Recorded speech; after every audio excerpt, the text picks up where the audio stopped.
बिस्मिल्लाहिर्रहमानिर्रहीम। Dear students, आज हम जो सवाल देखने जा रहे हैं फर्स्ट ईयर का इम्पोर्टेंट सवाल है। सेकंड ईयर में भी ये सवाल होता है, आपको लाजमी अटेम्प्ट करना पड़ता है। तो सियाको सबाक के हवाले से पैराग्राफ की तशरीह ये बच्चों को मुश्किल लगता है, ठीक है। इसमें थोड़ी चीज़ें जो है ना वज़ाहत तलब होती हैं। तो अब देखें, नसर पारे की तशरीह है या सियाको सबाक के हवाले से पैराग्राफ की तशरीह आप करें। 9th 10th में आपको सियाको सबाक करना नहीं होता, बस उसकी डायरेक्ट तशरीह होती है।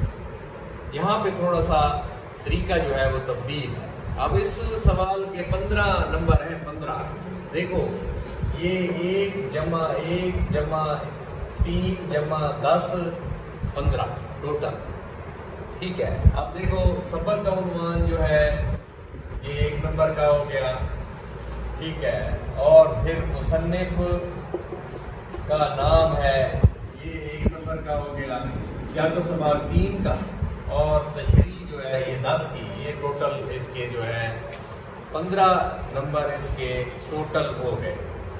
तो अब नसर पारे की जब आप तशरीह करेंगे तो ये चीज़ें अगर आप नहीं लिखेंगे, जिनके ख़ास तौर पर नंबर हैं, अगर आप नहीं लिखेंगे तो आपके नंबर नहीं आएंगे। अगर आप गलत लिखेंगे तो नंबर कट जाएंगे। ये तो ज़रूरी है, आपने ठीक लिखना है, ठीक है। उसके बाद फिर जो है वो सियाको सबाक है 3 नंबर का। सियाको सबाक कैसे करना है भाई, आपने सियाको सबाक आप देखो, ये इबारत है, इबारत 2 इबारतें दी जाएंगी, 1 अटेम्प्ट करनी पड़ेगी आप। अच्छा, अब जो है ये उससे पहले उसका सियाक है, उसके बाद उसका सबाक है, ठीक है। इबारत को आपने नहीं छेड़ना जब आपने उसका सियाको सबाक कर रहे हो।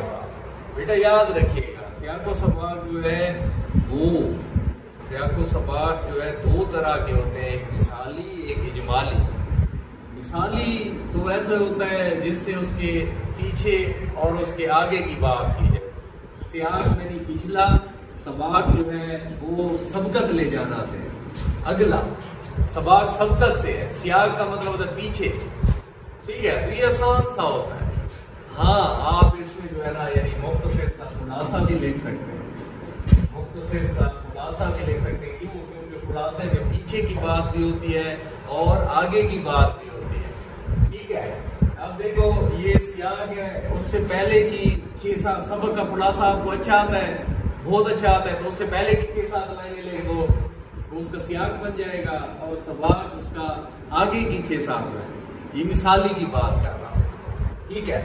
अब जो है ये फिर आपकी टोटल 6-7 लाइनें पहले की, 6-7 लाइनें बाद की हो जाए। अब 14-15 लाइनों का बेशक लिख दो। ज़ेरे तशरीह इक़्तिबास, अब यहाँ पे जब आप लिखेंगे ज़ेरे तशरीह इक़्तिबास सबक के तकरीबन शुरू से, इब्तदाई हिस्से से, दरमियानी हिस्से से, आखिरी हिस्से से लिया गया है, ठीक है। अब तो अंदाजा वो कहेगा माशाल्लाह इसको अंदाजा है, ठीक है। अब ज़ेरे तशरीह इक़्तिबास अब मखूज़ कहाँ से है? मखूज़ शामिल निसाब सबक जो है वो मकालात शिबली जिल्द 4 से माखूज़ है, कपास का फूल से माखूज़ है, जो भी है आप उसका लिखेंगे। अब ज़ेरे तशरीह इक़्तिबास से पहले मुसन्निफ़ क्या कहते हैं, फिर बाद में क्या कहते हैं। ये इबारत होगी, उससे पहले की 6-7 लाइन, उसके बाद की, अगर नहीं तो फिर शुरू की 6-7 लाइन, आखिर की 6-7 लाइन, शुरू हो जाएगा, एंड हो जाएगा, ठीक है। लुगे लुगाव बन जाएगा, मुख्तसर सा खुलासा बेशक हो जाए, ठीक है, वो आपका सियाको सबाक बन जाएगा। ये तो इसमें कहानी का आंसर होता है, ठीक है, कहानी का आंसर होता है, बात खत्म हो जाती है। लेकिन जो इजमाली है, ठीक है, ये थोड़ा सा मुख्तलिफ होता है, इसमें कहानी का आंसर नहीं होता, ठीक है। इसमें थोड़ा सा अंदाजा लगाना पड़ता है, सोचना पड़ता है कि भाई ये जो है ना कहाँ से होगा, कैसे होगा, ठीक है। इसमें जरा जहाँ से, जिस हिस्से से इम्पोर्टेंट हिस्से जहाँ से दे दे, आपने उसको उससे मिलाना। ये मिसाली और इजमाली है, ठीक है। अच्छा, फिर आप उसके बाद जो है ये तशरीह है, तशरीह। अब तशरीह में आप जो है 5-4 लाइनें जो है मुसन्निफ के हवाले से लिखेंगे, ठीक है। खूबसूरत लाइनें लिखेंगे, 5-4 लाइनें ऐसे, ठीक है, थोड़ा सा प्रोमिनेंट करके लिखेंगे। जैसे सुलेमान नदवी है, अपने ऐद के जय्यद आलिम थे, ठीक है, उन्होंने सैयद सुलेमान अल्लामा शिबली नुमानी की जो सीरत नबी है उसका जो है उन्होंने मुकम्मल किया, अधूरा काम जो उन्होंने छोड़ा था उसको मुकम्मल किया, ठीक है। उनकी जो नसर है, मुदल्लिल है, जामियत से पुर है, ये सारे प्यारे प्यारे कुछ लफ्ज आप लिख देंगे, यानी उनके असलूब के एतबार, ना कि उनके उसके हवाले से तारुफ के बाप का नाम क्या था, आजमगढ़ से थे या क्या था, इसकी लिखने की बजाय आपने उनकी राइटिंग स्टाइल को डिस्कस, असलूब जिसको कहते हैं उसको डिस्कस करते हैं। 5-4 लाइनें ये लिख देंगे, फिर उसके बाद जो है ना आप लिखेंगे थोड़ी सी साइड से तशरीह तलब इक़्तिबास में मुसन्निफ कहते हैं कि अब 10 नंबर की बात है, तशरीह है, तो जो पैराग्राफ दिया गया है, ठीक है, आपने उसको आगे बढ़ाना है, वहीं से उसकी तफसील बतानी है, उसकी तशरीह करनी है, उसको आपने फैलाना है।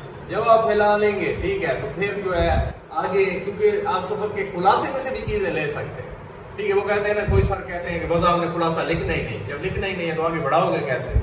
आप अपनी तरफ से लिखोगे तो आपके लफ्जों में तो वो जान नहीं है, या वो मतलब कि भाई पुख्ता आपके फिक्रे नहीं है, तो इसलिए सबक के खुलासे वाली जो चीजें हैं वो आप ले, ठीक है। वो आपको खुलासा अच्छा आता है तो आपकी मरूजी भी हो जाएगी और आपकी तशरीह भी हो जाएगी। फिर हर 6-7 लाइनों के बाद जो है कोई कौल, कोई हदीस, कोई शेर आपने वो करना है। जैसे आप उस वसल्लम के कर रहे हैं तो आप नबी पाक सल्लल्लाहु अलैहि वसल्लम के हवाले से आपको अच्छे से शेर याद होने चाहिए, ठीक है। अगर वो जो है यानी वो बिजली का कड़का था या सोते हाथी, रब की जमीन जिसने सारी हिला दी, नई एक लगन दिल में सबके लगा दी, एक आवाज में सोती बस्ती जगा दी, बड़ा हर तरफ बोल लिए पैगाम में हक से कि गूंज उठे दश्त जबल नाम है हक से। ये हर 7-8 लाइनों के बाद आप लिख दें, आगे फिर कोई एक शेर लिख दें, आगे कुमार सल्ला का रहमतुल आलमीन लिख दें, बस सजाए यार, स्केच बिठाएं, 4-5 मैंने हवाले ये वाले लिखने, वही याद करें, स्केच बिठाएं, ठीक है, जहन में, और उसको जो है ना आप खूबसूरत तरीके से वो करें, कोई भी आ जाए पैराग्राफ, ये सवाल आपने बनाना है, ठीक है। अब आप ये है कि इसकी लेंथ कितनी हो, जहाँ पे बच्चे फंसते हैं, ये आपने 30 से 35 मिनट में जो है ना इसको करना है, ठीक है।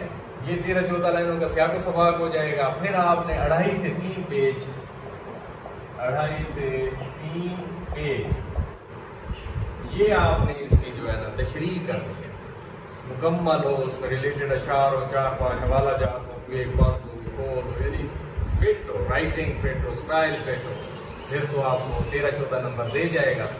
और क्या चाहिए आपको, 13-14 नंबर आ जाए। इसी तरह करते करते करते 1-2 नंबर आओगे, कटते जाए, आपके 90+ मार्क्स आ जाएंगे।